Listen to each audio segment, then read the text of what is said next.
Thank you so much for staying with us. My guest is Lloyd Jackson. What a fascinating story and a journey. So, Lloyd, you applied in 2003 to USAID, and the process took 1 year. A year. What were they looking for? It's just the process. You apply and they have to do a serious background check, a criminal check, because you have to hold a top secret clearance with the U.S. government to get the position. And then they have to do a health check, and then the interview itself took an entire day.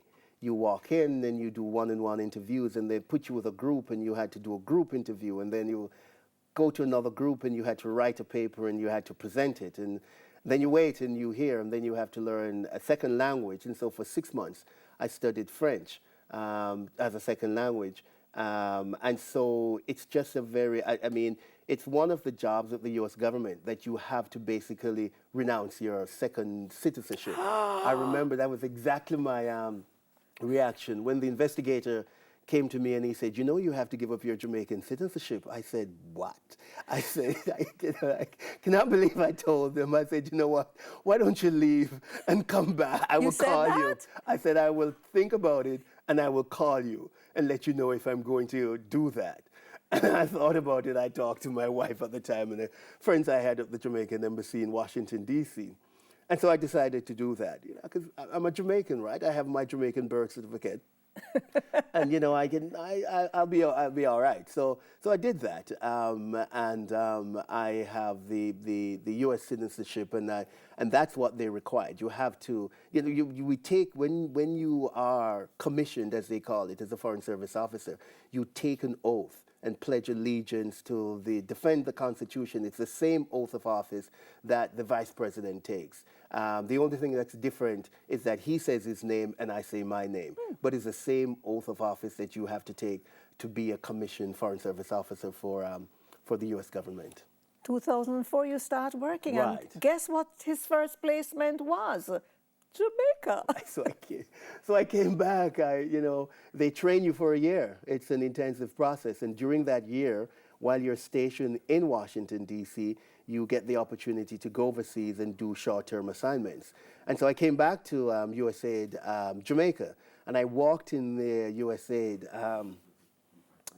It's been quite a journey. I walked in, and I remember walking in, and as I walked in, one of the custodian, the office help, said to me, after I got settled in and announced as an American, she's like, I know you from somewhere. And she said, I can't remember though, but give me a couple of days and I'll tell you. And so a couple of days later, she came to me and she said, you know what? You and I went to Whitfield School together. Whitfield Town? Whitfield Primary School together. So when you came into Kingston, you would have gone there briefly? Where? To Whitfield Town? No, that's when you came from Clarendon. So when I came from Clarendon, I went to Whitfield all age briefly. That's right, briefly.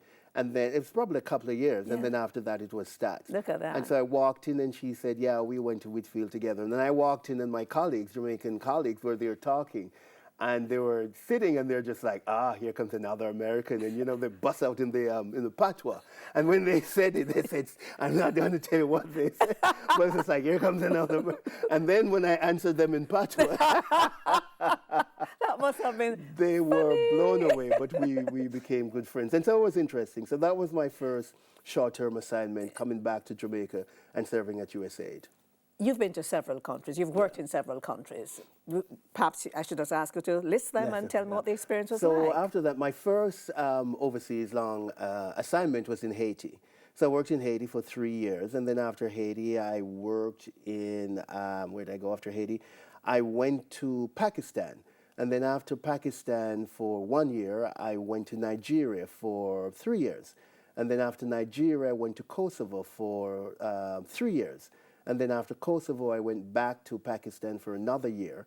And then after Pakistan, I went to South Africa for 5 years. And then after South Africa, I'm now in Djibouti, and that is going to be a 2 or 3 year assignment. That'll take you up to retirement, maybe? Close to retirement, yes. I can't believe it, but that's what's happening.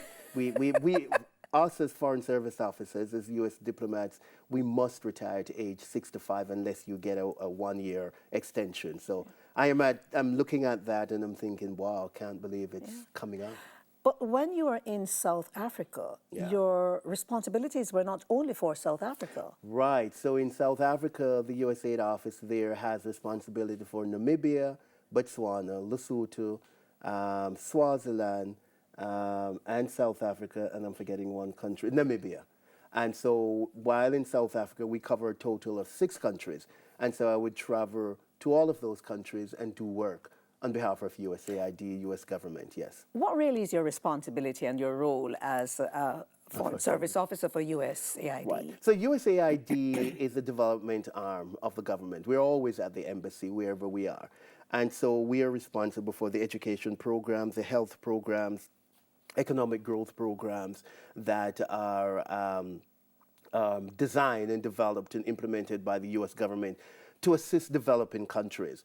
And so we'll do teacher training, we'll work on building up curriculum, we'll work on training judges, we'd work on economic activities, we'd work on increasing trade between the whatever the country is in the United States.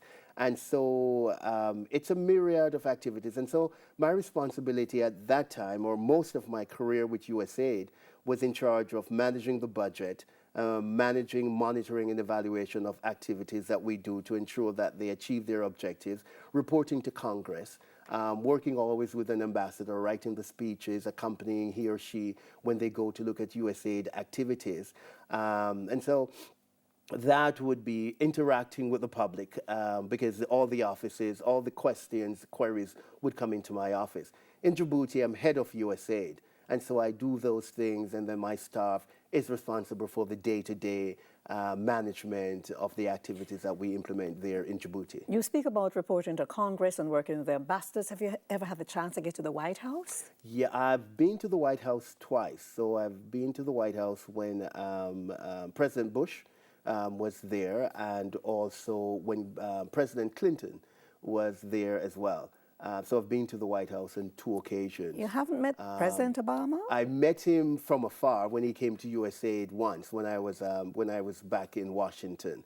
But you know, the thing about this career is that you have the opportunity to help people. You have the opportunity to fulfill a professional desire, and of course, the tremendous opportunity to just see the world, to just experience culture, and just how the world exists, and the things that you can do, and just getting to know people. I mean, real joy of working in the country is getting to know the culture and getting to know the people. We're going to take a break, and then we come back. Lloyd Jackson is my guest, USAID country rep in Djibouti, but of course he's Jamaican, come from Clarendon, right up in the hill, Bullhead. Yes, when we come back, we'll continue this conversation.